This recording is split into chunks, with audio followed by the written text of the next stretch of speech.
Pemirsa, perayaan Hari Raya Nyepi kembali mendapat hinaan. Kali ini dilakukan oleh seseorang yang bernama Nando lewat akun Facebooknya. Dalam media sosial itu, Nando menyampaikan hujatan karena tidak bisa menonton pertandingan sepak bola. Selain menghina Nyepi, yang bersangkutan juga melakukan penistaan terhadap agama Hindu. Penghinaan pada Hari Raya Nyepi kembali terjadi.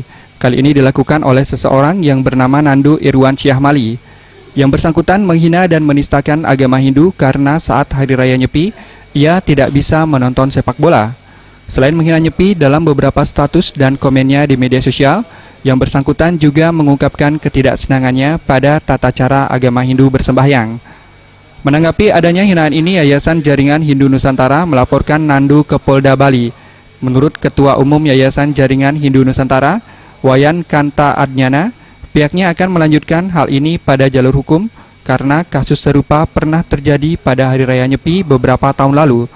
Permintaan maaf dari Nando tidak menghentikan laporan karena ini sudah penistaan pada agama.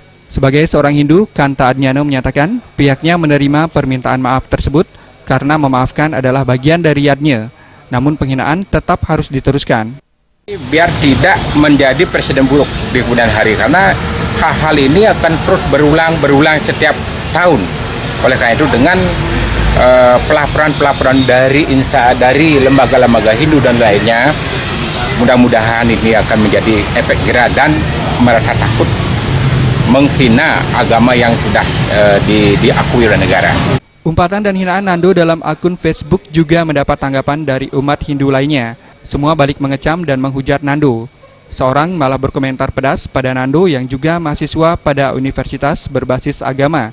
Tidak sepantasnya seorang mahasiswa, apalagi dari perguruan tinggi berbasis agama, melakukan pelecehan dan penghinaan pada agama lain. Wayan Anjasmara dan Alit.